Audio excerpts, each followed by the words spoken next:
mas é um vislumbre daquilo que nós viveremos quando o Senhor voltar. Eu quero estar lá, Senhor. Eu quero me unir aos seres celestiais. Eu quero me unir a todos os cristãos deste tempo e de outro tempo. Eu quero me unir a toda a criação e dizer: digno é o Cordeiro que foi morto. Fale conosco, Senhor, nessa noite. Eu lhe peço, Senhor, em nome de Jesus. Amém, Senhor. Amém. Pode se sentar, queridos. Mais uma vez, a graça e a paz de Jesus a cada um de vocês. Antes de a gente começar a nossa reflexão dessa noite, eu tenho que falar algumas coisinhas para essa igreja. Reforçar um aviso que foi dado aqui pelo diácono Giovanni. No sábado que vem nós teremos a ceia do Senhor, a Santa Ceia, nessa igreja, na nossa celebração do sábado da manhã. Os pastores da igreja entendem que podemos fazer aqui uma grande festa e fazemos com todos os nossos membros, e convido para você estar presente. Aí você fala: pastor, eu não vou poder estar presente nessa ceia, por qualquer razão. Eu vou te desafiar a não ficar sem ceia. Não ficar sem ceia. Mas eu não vou estar presente nessa data. Se você não puder estar presente, vocês vão levar esse recado para as outras pessoas. Vocês vão produzir recado para outras pessoas. Eu confio em vocês para isso. Nós não estamos com a igreja um pouco vazia hoje, então vocês vão ser repetidores. Eu não posso estar presente por qualquer razão. Essa pessoa, ela vai falar comigo, porque eu preciso saber quantas são. Em outro momento, isso eu falo, nem falei com os pastores, nem com a liderança da igreja. Mas de um jeito muito mais simples do que a gente vai ter no próximo sábado. Nós vamos fazer uma nova ministração para essas pessoas que não puderam estar. O Espírito Santo, ele me toca, falando: dê oportunidade a todos de tomarem ceia. E se você não pode estar aqui sábado por qualquer razão, você vai falar comigo, qualquer razão. Porque a oportunidade vai ser dada a todos dessa igreja, para tomar a ceia do Senhor. Amém, igreja? Nós vamos fazer uma outra, mais simples, mais singela, mas isso é uma ministração de ceia também, para que eles sejam alcançados, provavelmente só comigo, para a gente ter aqui um momento único, num horário alternativo, para que essas pessoas também sejam alcançadas com esse momento tão especial que é a ceia do Senhor. Segunda coisa que eu preciso falar com vocês: hoje nós tivemos um momento muito espiritual, muito importante, naquela chácara que Deus providenciou para nós. Fizemos hoje o primeiro encontro de homens da igreja de Vila Helena. As mulheres já tiveram bênçãos de se reunir algumas vezes, até os jovens, né, com in-house, têm se reunido, e os homens dessa igreja ainda não tinham tido essa oportunidade. Partiu de 2 irmãos da igreja, toda a iniciativa de fazer, apenas só fiz isso para eles. Pode fazer? Fiz isso. Vamos embora. E Deus foi misericordioso, e hoje nós... Eu vou tossir um pouco, minha garganta irritada, irmãos. E hoje, nós tivemos um momento muito espiritual naquele lugar. Fomos ministrados com a palavra. A primeira coisa, irmãos, é ser ministrado com a palavra de Deus. Pensamos a respeito do nosso papel, biblicamente. Podemos orar uns pelos outros, irmãos. Foi um momento de oração. Também podemos ter um momento de alegria no Senhor, porque Deus nos concedeu alimentação para tal. E o melhor, né? Pudemos conhecer pessoas que às vezes não frequentam no mesmo horário que a gente, e foi um momento de conhecer, de se alegrar. Você fala: puxa, tem gente boa na igreja de Deus. Foi um momento muito espiritual, muito gostoso. E terceiro recado: eu peço a essa igreja de Vila Helena, que coloque em suas orações a Igreja Adventista da Promessa. Eu estava essa semana, por isso que eu não estava aqui ontem, nem o pastor Ayrton. Nós estávamos em Cosmópolis, por ocasião da Assembleia Geral da Igreja, da Conferência UMA, no meu caso, participando também da Câmara Teológica. É um momento muito importante da igreja. Nós discutimos a doutrina, nós discutimos o andamento da igreja. E a igreja precisa de oração, irmãos. Precisa de oração. Em que sentido? Em todos. E assim, eu tive uma visão, não uma visão espiritual, mas uma visão de olhar a realidade.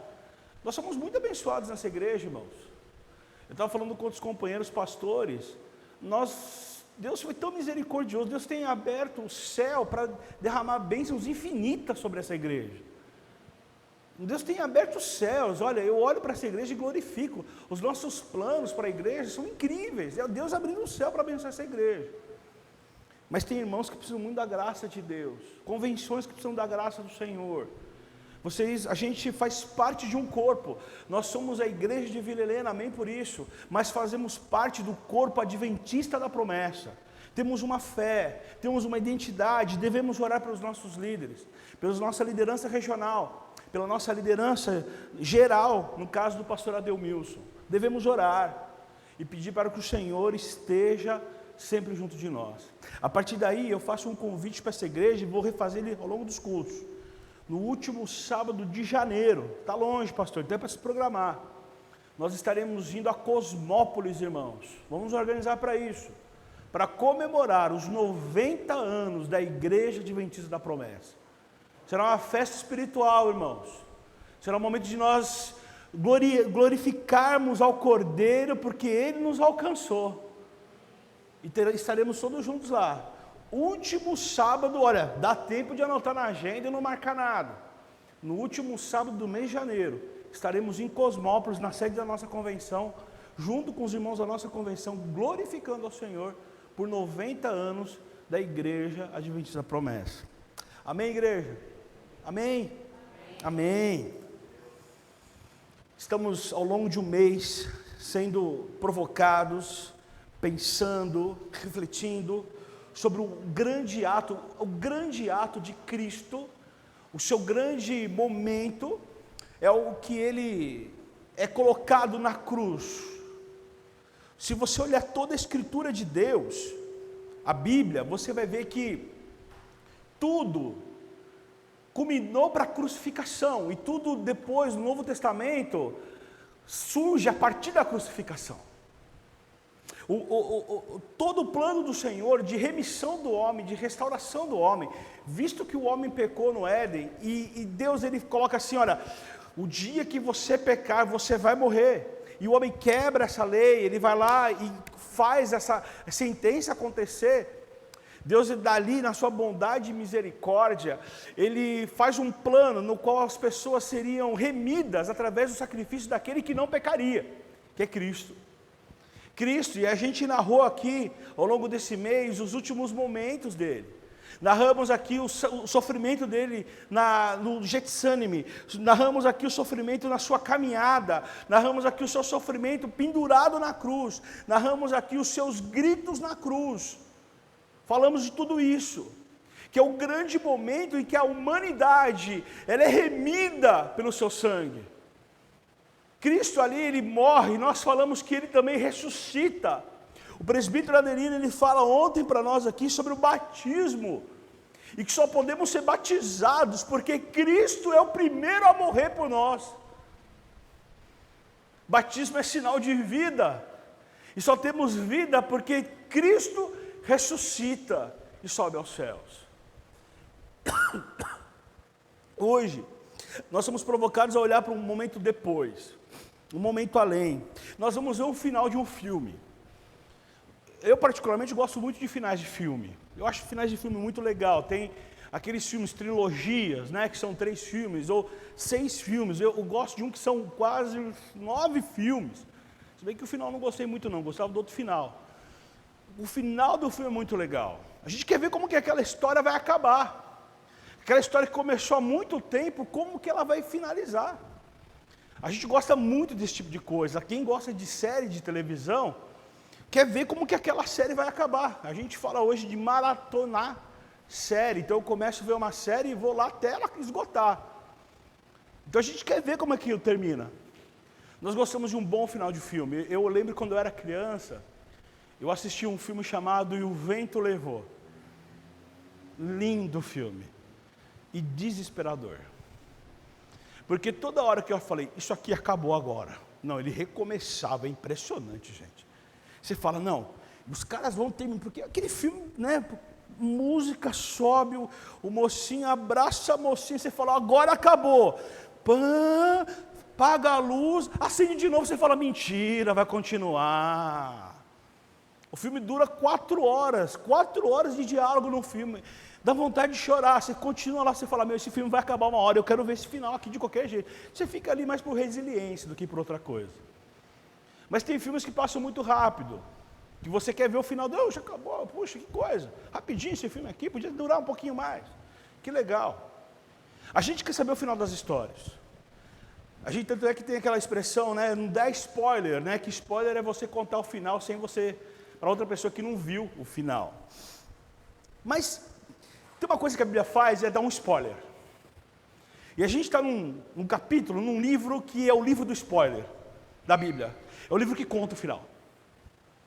Porque quando você vê Cristo subindo aos céus, na verdade não nós, mas aqueles que estavam ali, eles olham Cristo subindo aos céus, a pergunta é, e agora? O que vai ser da gente? Sabe aquela pergunta, sabe aquela expressão, será que chegamos no fim da história? É isso, acabou. Ele subiu, e o que vai ser de nós? Tanto é que os anjos falam, varões, por que estão olhando para o céu? Nós ficamos olhando para o céu perguntando, qual que vai ser agora, o que vai ser de nós, o que vai acontecer com a gente? Muitas vezes nos perguntamos, na nossa existência, se nós não estamos vivendo no fim da humanidade. A gente acabou e está passando ainda por uma pandemia, é por isso que eu não vejo o rosto de ninguém, eu só vejo máscara. E no meio da pandemia, não agora, mas em 2020, quando nós estávamos num momento como esse, num culto online apenas uma tela, a gente perguntava, será que um dia estaremos congregando juntos na nossa igreja? Será que aqui acaba? Quando nós estamos frente aos problemas de corrupção do nosso país, que é histórico, independentemente do governo que assume, acontece. Será que a gente nunca vai melhorar? Será que nós vamos terminar nisso? Quando nos deparamos com a violência extrema da grande cidade, Sorocaba é uma cidade violenta. Quando nos deparamos com essa violência, a gente pergunta, será que isso nunca vai melhorar? Será que nós vamos morrer enterrados nessa violência? Eu vejo os cristãos, quando olham Cristo subindo, e a coisa não fica nada fácil para eles. Porque a igreja ela sofria a perseguição do imperador romano Tito Flávio Domiciliano. Ele está entre os piores de ruindade imperadores de Roma, junto com Calígula e Nero. Nero incendia Roma para culpar os cristãos. Nero era maluco, Calígula era pior, Tito estava lá. Tito ele impõe o culto ao imperador. Vocês vão cultuar, o imperador ele se torna um deus, ele se torna alguém a quem deve se cultuar, justamente para fazer frente ao tal de Jesus, que aqueles homens e mulheres que se espalhavam a cada dia mais no império estavam cultuando. E os cristãos, para serem de alguma forma coagidos, eles eram perseguidos, eles eram enclausurados, eles eram colocados em arenas, eles eram queimados, eles eram com espadas atravessados por espada, eram degolados. Isso tudo para inibir o crescimento do cristianismo, para falar, se você segue esse tal de Jesus, é isso que vai acontecer com você. Mas o tiro sai pela culatra, porque aumentava ainda mais os cristãos. Parece que aquilo incentivava ainda mais os cristãos. Parece João, o último apóstolo vivo, na colônia penal da ilha de Patmos. Ele era o último que tinha ouvido Jesus. Os companheiros já estavam mortos. Apocalipse é escrito num momento muito difícil para João. João já é idoso. João está esperando a morte. Ele está numa prisão perpétua. Os seus companheiros, o seu amigo Pedro já havia morrido, crucificado de cabeça para baixo. Alguns decapitados, outros crucificados como Cristo, outros mergulhados em óleo fervente, outros mortos a facadas, outros mortos a flechadas, porque era a forma que os romanos executavam os apóstolos. João, o último apóstolo vivo. Eu acho interessante porque lá, Mateus, quando a mãe de Tiago e João fala, Senhor, que meu filho esteja à sua direita e sua esquerda. Tiago é o primeiro a morrer, João é o último a morrer. Quando ele estava ali, ele precisava, de alguma forma, mostrar para aqueles perseguidos e perseguidas que deveriam manter a sua fé. E aí surge a revelação de Cristo para João. Aparece o livro de Apocalipse. Apocalipse significa revelação, nada mais do que isso. E lá no meio da ilha de Patmos, no seu momento ali sozinho, ele precisa combater a desesperança. Ele precisa combater o medo do presente, ele precisa combater o medo do futuro daqueles cristãos. E aí ele vai escrever o livro de Apocalipse, porque Jesus estava falando, recitando para ele. E o que eu acho legal é que no capítulo 4 e 5, ele é levado em visão, em arrebatamento para o céu. Ele tem uma visão, ele se vê no céu. No capítulo 4, ele vê um trono todo poderoso, que sai trovões. É a glória misturado com o poder. E ali no capítulo 4, ele glorifica a Deus. É um capítulo de glorificação a Deus, Deus Pai. E no capítulo 5 ele escreve o seguinte, então abre a sua Bíblia, em Apocalipse, no capítulo 5, nós vamos andar nesse texto hoje.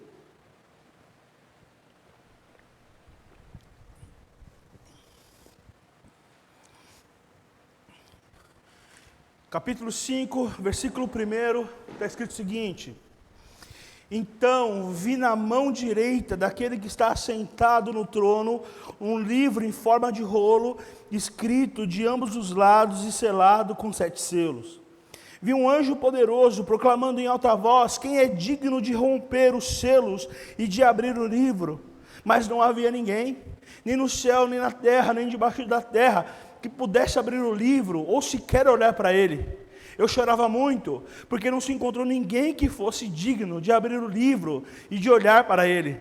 Então um dos anciãos me disse: não chore, eis que o leão da tribo de Judá, a raiz de Davi, venceu para abrir o livro e os seus 7 selos. Depois eu vi um cordeiro que parecia ter estado morto em pé no centro do trono, cercado pelos 4 seres viventes, pelos anciãos. Ele tinha 7 chifres, 7 olhos, que são 7 espíritos de Deus, enviado por toda a terra. Então se aproximou e recebeu o livro da mão direita daquele que estava sentado no trono. Ao recebê-lo, os 4 seres viventes e os 24 anciãos prostraram-se diante do cordeiro. Cada um deles tinha uma harpa e taças de ouro cheia de incenso, que são as orações dos santos. E eles cantavam um cântico novo: tu és digno de receber o livro e de abrir os seus selos, pois foste morto e com teu sangue compraste para Deus gente de toda tribo, língua, povo e nação. Tu os constituíste reino e sacerdote para o nosso Deus, e eles reinarão sobre a terra. Então olhei e vi a voz de muitos anjos, milhares e milhões, milhares de milhares, milhões de milhões.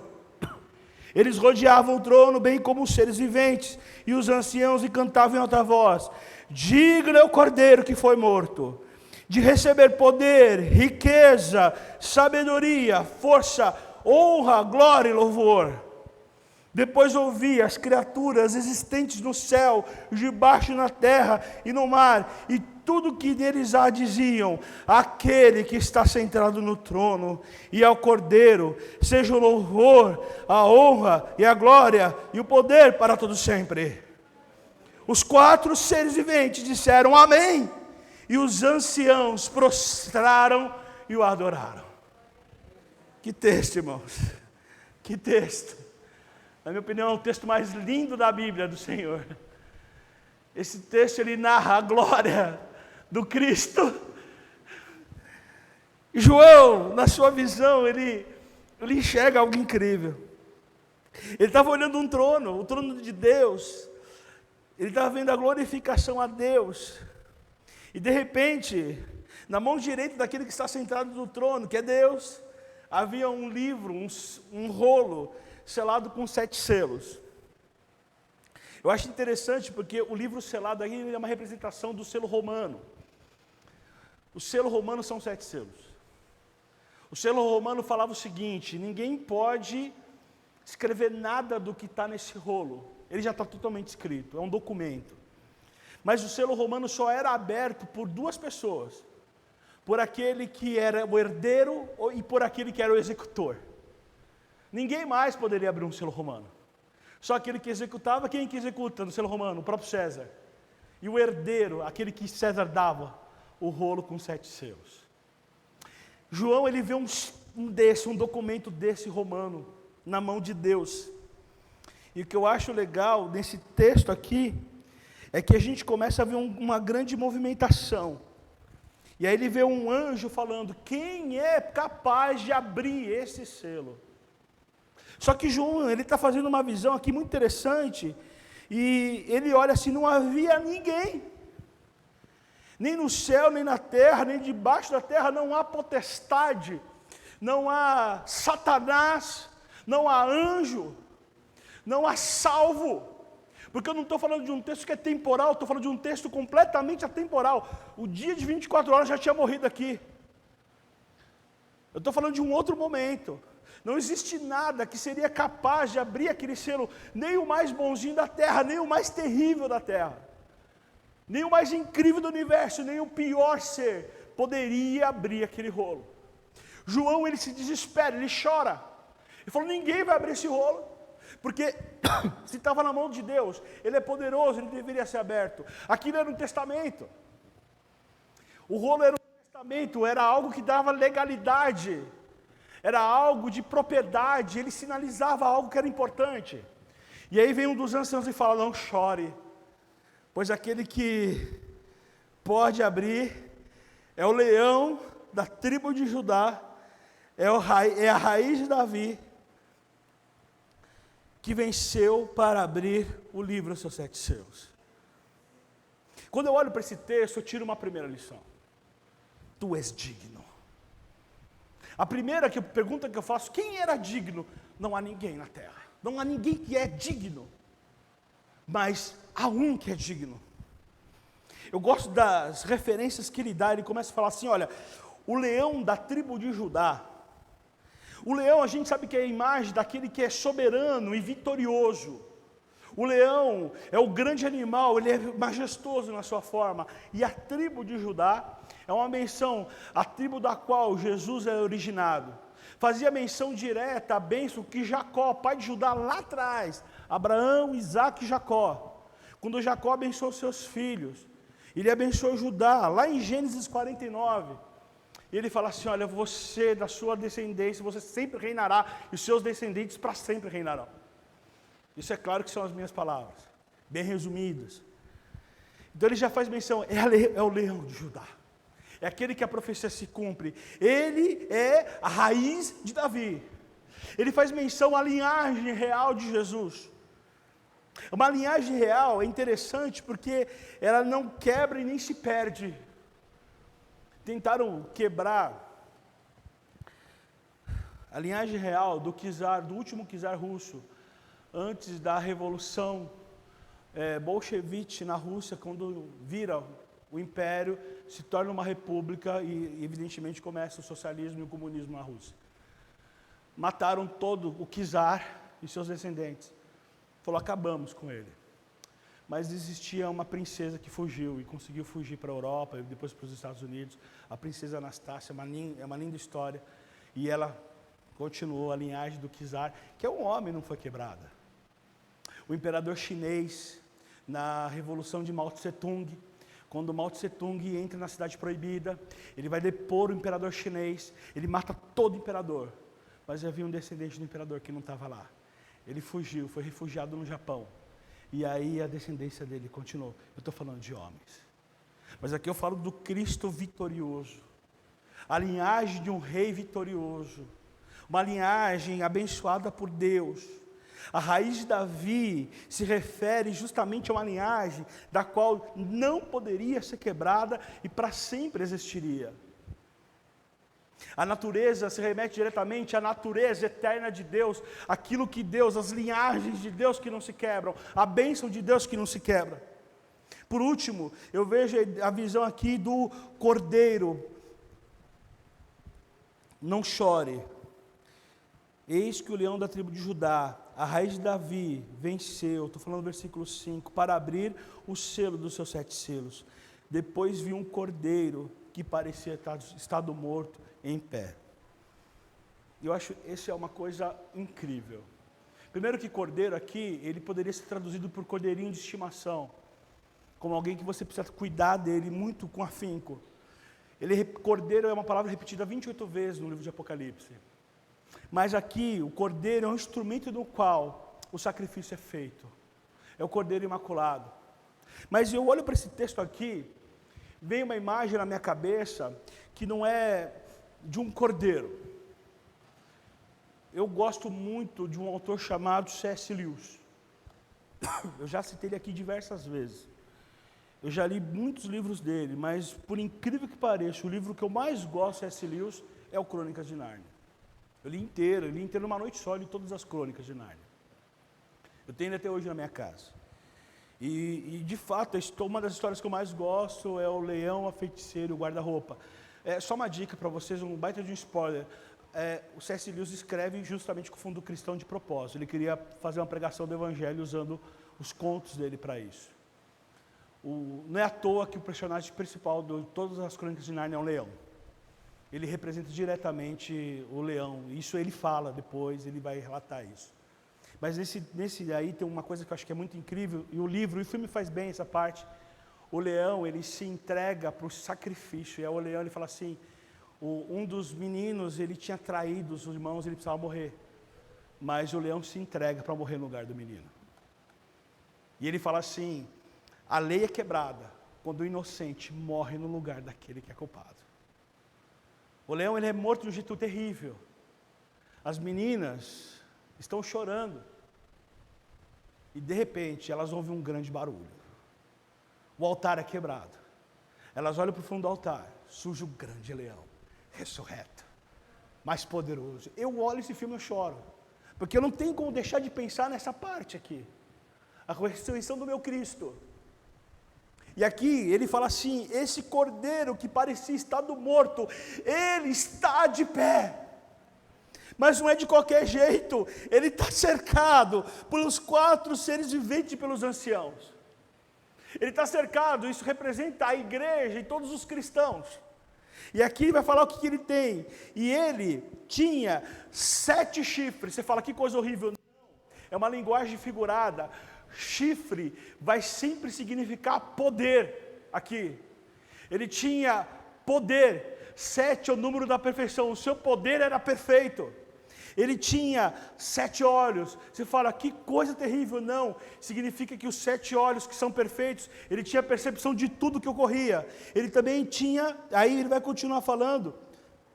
Ele vai falar o seguinte, ele tinha 7 chifres, 7 olhos, que são os 7 espíritos enviados em toda a terra. Ele, ao mesmo tempo que ele estava lá, ele também estava presente em 7 espíritos que eram enviados na terra.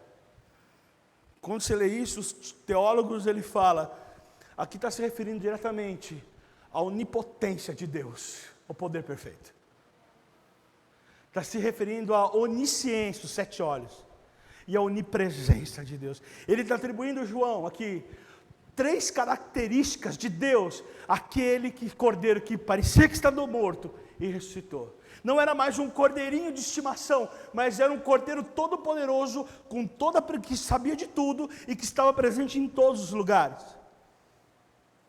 E aí ele vai relatar uma coisa que é incrível, os 24 anciãos, que é a totalidade da igreja, se curva e começa a cantar, tu és digno de receber o livro e de reabrir os seus selos, pois foste morto e com teu sangue compraste para Deus gente de toda tribo, língua, povo e nação.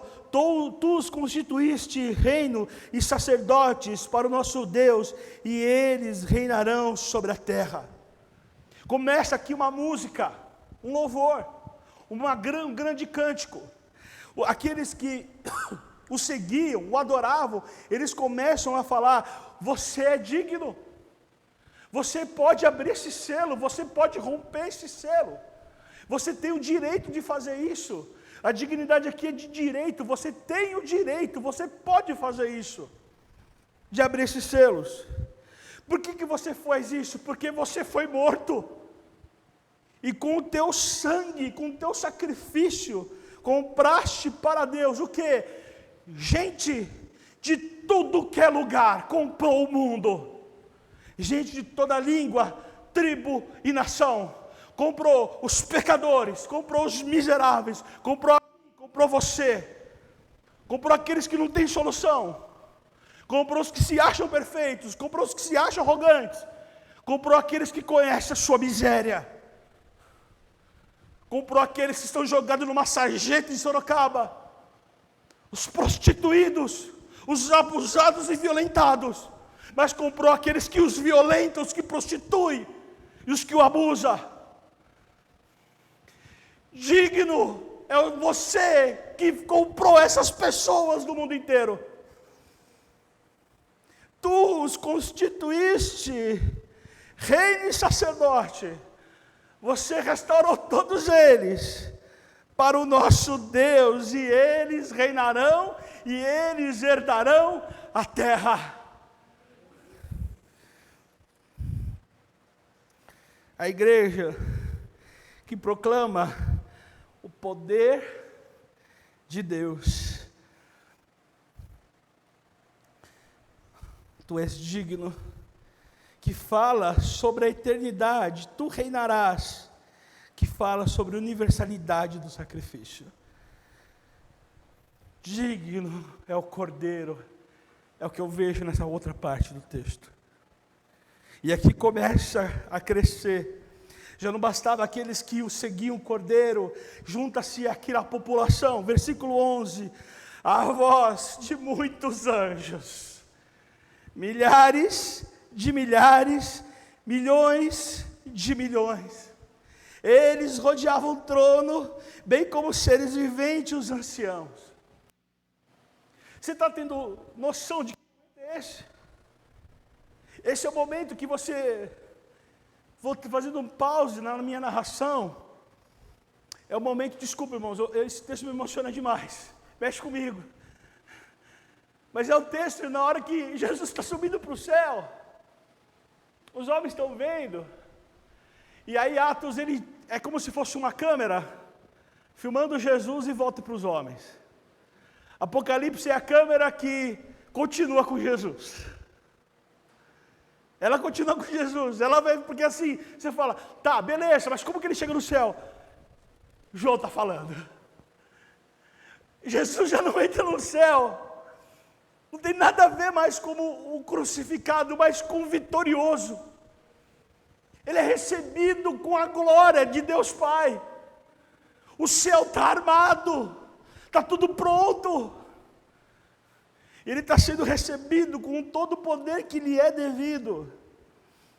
E aí, os seres angelicais, num número infinito, eles começam a cantar com a igreja, digno é o Cordeiro. Por que ele é digno? Porque ele foi morto. Ele cumpre a sentença de receber. O que ele recebe?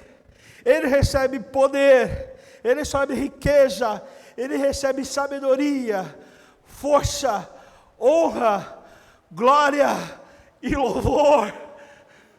Ele é digno, é dele tudo, é dele para ele, é todas as coisas para ele, porque ele venceu, porque ele cumpre, porque ele faz a vontade do Pai, porque ele se entregou, porque ele ressuscitou. Ele é digno de receber tudo isso. Irmãos, eu não consigo me conter. Aí, irmãos, vem um grande momento, irmãos, o maior momento da história de toda a linha temporal. Esse é o momento mais incrível, é o grande momento, é o momento em que todos se unem para adorar a Deus. João relata, depois eu ouvi todas as criaturas existentes no céu, estou falando de anjo, eu estou falando de querubim ungido, estou falando de serafim, estou falando, é atemporal, estou falando que aqueles que Deus pegou para si ao longo da história, Enoque, Moisés, Elias, estava ali, todas as criaturas existentes no céu, todas existentes na terra, os cristãos, todos ali, cantando numa única voz, os debaixo da terra. Nem os inimigos de Jesus não conseguem não se curvar diante dele. E no mar e tudo que neles há. E aí vem o maior louvor que se pode ser cantado. Todas essas pessoas, o barulho, aquele que está assentado no trono, aquele que pode sentar ali, e ao Cordeiro, que foi morto e ressuscitou, Todo-Poderoso, sejam o louvor, a honra, a glória e o poder para todos sempre. É a glorificação máxima de Jesus. É a grande glorificação dele. Jesus, ele é glorificado na sua totalidade aqui.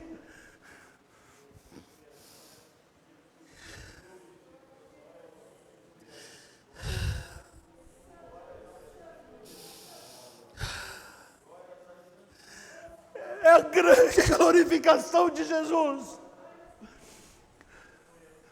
Todo o universo se curva diante de Cristo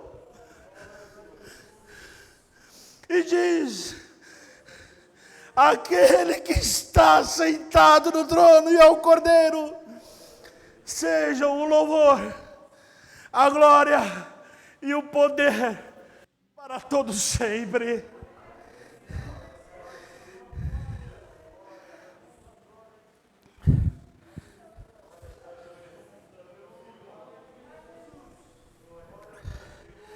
Versículo 14. Os 4 seres viventes disseram amém. Disseram assim seja. E se prostraram e o adoraram. A igreja se prostra e o adora.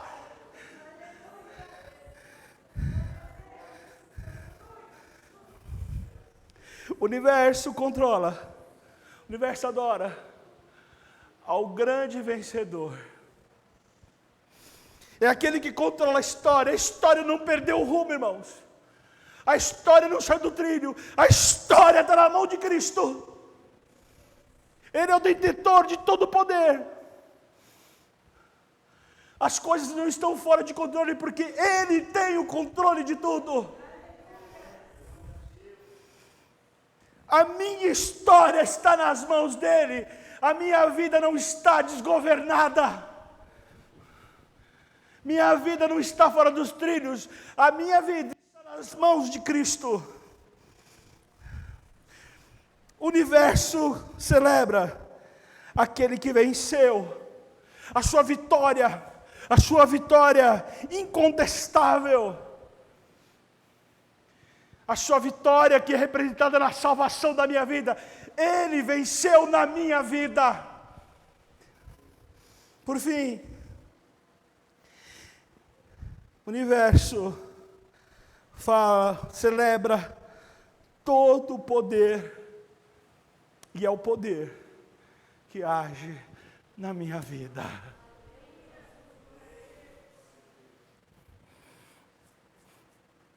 Eu não posso continuar mais essa mensagem, não sou permitido.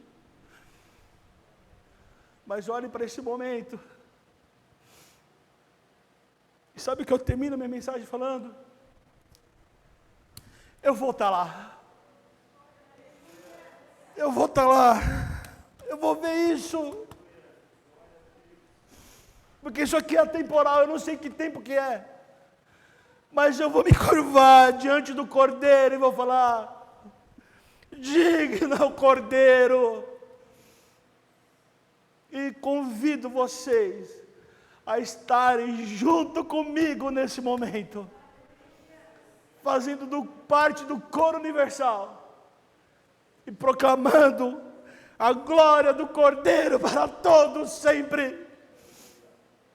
Vocês virem junto comigo o final da história e celebrar o final da história. Baixe a cabeça, feche seus olhos. Meu Deus de Pai, eu quero estar lá.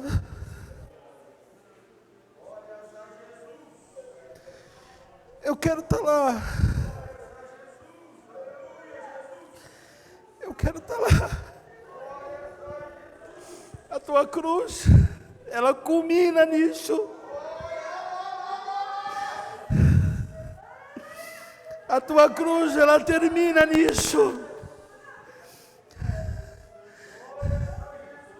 O seu sofrimento, ele termina nesse momento. Eu quero estar lá, Senhor. Eu quero estar lá, meu Deus. Queremos estar lá, cantando com o universo. Digno é o Cordeiro. Digno é o Cordeiro.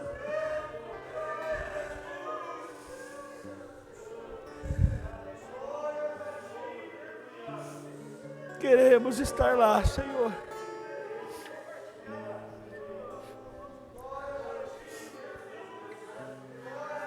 Amém.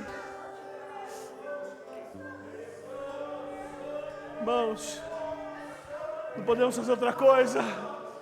Vamos nos ajoelhar agora e vamos dizer: digno é o Cordeiro. Se ajoelhe. Se ajoelhe.